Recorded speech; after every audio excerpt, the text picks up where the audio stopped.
جب ان سے یوٹیوبر سوالات پوچھتے ہیں تو ان کو یہ نہیں پتہ ہوتا کہ فلاں وقت پہ کیا بات کرنی ہے، تو وہ بعض اوقات ایسے الفاظ منہ سے نکل جاتے ہیں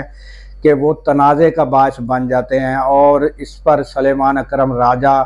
بڑے غصے میں ہیں، اور انہوں نے کہا کہ آئندہ جو ہے کوئی اس طرح کی گفتگو کرے گا تو اس کے خلاف کارروائی ہوگی۔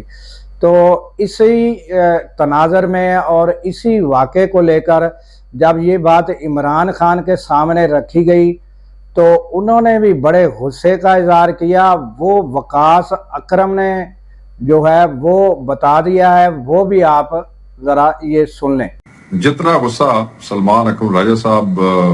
جو ہے، دیکھیں انسان سلمان اکرم راجہ صاحب ایک ٹھنڈے مزاج کے، آپ لوگ جانتے ہیں، مجھ سے پہلے جانتے ہوں گے، میرا تو ابھی کچھ عرصہ پہلے ہی ان سے جو ہے وہ شناسائی ہوئی پارٹی کی وجہ سے۔ تو جو لوگ ان کو جانتے ہیں شروع سے ان کو پتہ ہے کہ وہ کتنے ٹھنڈے سویلائز آدمی ہے۔ اب ایک ایسا ٹھنڈا اور سویلائزڈ آدمی ٹیمپر لوز کرتا ہے تو there must be a reason. So بات یہ ہے کہ بڑی کلیئرٹی سے میں آپ کو بتا دوں کہ آج خان صاحب سلمان اکرم راجہ سے بھی زیادہ غصے میں تھے، ناراضگی کا اظہار انہوں نے کیا، اور خان صاحب نے یہ واضح ڈائریکشن دی ہے تمام پارٹی والوں کو۔ انہوں نے کہا کہ چھوٹے سے چھوٹا رکن، بڑے سے بڑا رکن یا کوئی اہم ذمہ دار اگر پارٹی میں اختلافات کا اظہار جو ہے وہ کسی بھی فورم پہ، social media, electronic media, print media میں کرتا ہے، جو اختلافات جس سے پیدا ہو سکتے ہیں یا ہوتے، تو میں ان کو خود پارٹی سے نکال دوں گا۔ تو ناظرین، اب آپ جو ایک اور معاملہ ہے جو کینڈیڈیٹ سینٹ کے لیے ان کا انتخاب کیا جانا تھا، اور اس پر بھی بڑی غلط فہمیاں پیدا ہو رہی تھی، یہاں تک کہ جس شخصیت کے پاس لاہور میں سب نے ڈیرہ جمایا ان کے بارے میں بھی بڑے معاملات آ رہے تھے، تو وہ معاملہ بھی اب کلیئر ہو گیا ہے کہ عمران خان نے کون کون سے کینڈیڈیٹ کا نام لیا ہے اور ان کا نام ہی دیا جا رہا ہے۔ یہ بھی وقاص اکرم جو ہیں انہوں نے کلیئر بتا دیا ہے، یہ آپ ان کی زبانی یہ بھی سن لیں۔ مراد سعید صاحب ہمارے کینڈیڈیٹ ہیں جی، صحیح، ہمارے فیصل جاوید صاحب کینڈیڈیٹ ہے، مرزا آفریدی صاحب ہمارے کینڈیڈیٹ ہے، پیر نور الحق قادری صاحب ہمارے کینڈیڈیٹ ہیں، ٹیکنوکریٹ پہ اعظم سواتی صاحب اور خواتین کی سیٹ پہ روبینہ ناز صاحبہ جو ہیں وہ ہماری کینڈیڈیٹ ہے۔ تو یہ اب ناظرین آپ نے سنا کہ سارے معاملات جو ہیں یہ پی ٹی آئی کے کلیئر ہو چکے ہیں، جو بھی غلط فہمیاں تھی سب دور ہو چکی ہیں، اور اب معاملات جو ہے اب کس طرف رخ اختیار کریں گے، اب دیکھنا یہ ہوگا کہ آنے والے وقت میں یہ کیا اسٹریٹجی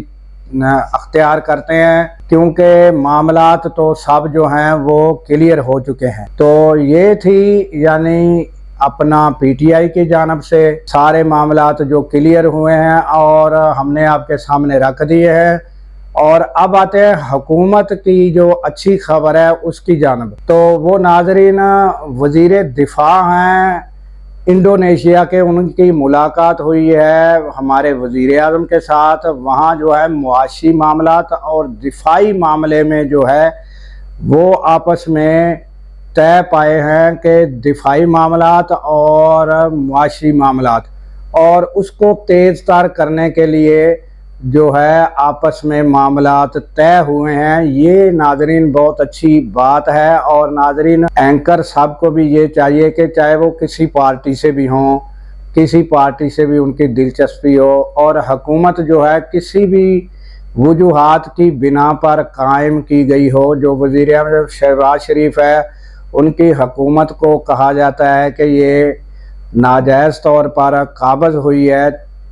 اب جو وہ آ چکے ہیں وزیر اعظم شہباز شریف موجود ہیں، تو ہمیں یہ ضرور ہے کہ آپ کو ان پر تو اعتراض ہونا چاہیے، مگر پاکستان کے لیے اگر کوئی بہتری ہوتی ہے تو اس کی خبر بھی دینی چاہیے، اور اگر پاکستان کے حق میں کوئی بھی بہتر معاملات ہوتے ہیں تو اس میں بھی ہمیں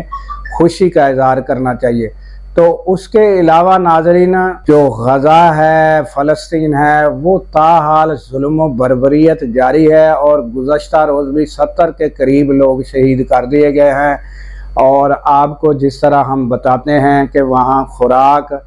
اور وہاں گزشتہ روز تو یہ ہوا ہے کہ کچھ لوگ خوراک لے رہے تھے تو ان کو نشانہ بنایا گیا ہے،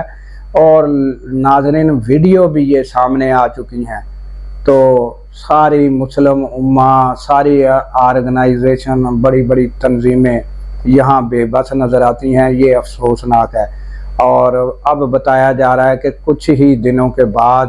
60 روزہ جنگ بندی ہو جائے گی۔ دعا گو رہے کہ فلسطین کے لوگوں کے لیے اللہ تعالیٰ جو ہے وہ کہیں سے کوئی ایسے اسباب پیدا کرے کہ ان کے ہاں جو ہے امن قائم ہو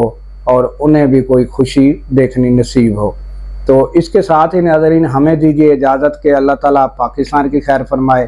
پاکستان کی سرحدوں کی خیر فرمائے، اور سرحدوں پر معمور ہمارے جوانوں کو اللہ تعالیٰ شاد و آباد رکھے، کیونکہ ناظرین جب ہم راتوں کو سو رہے ہوتے ہیں وہ سرحدوں پر جاگ رہے ہوتے ہیں۔ اللہ حافظ۔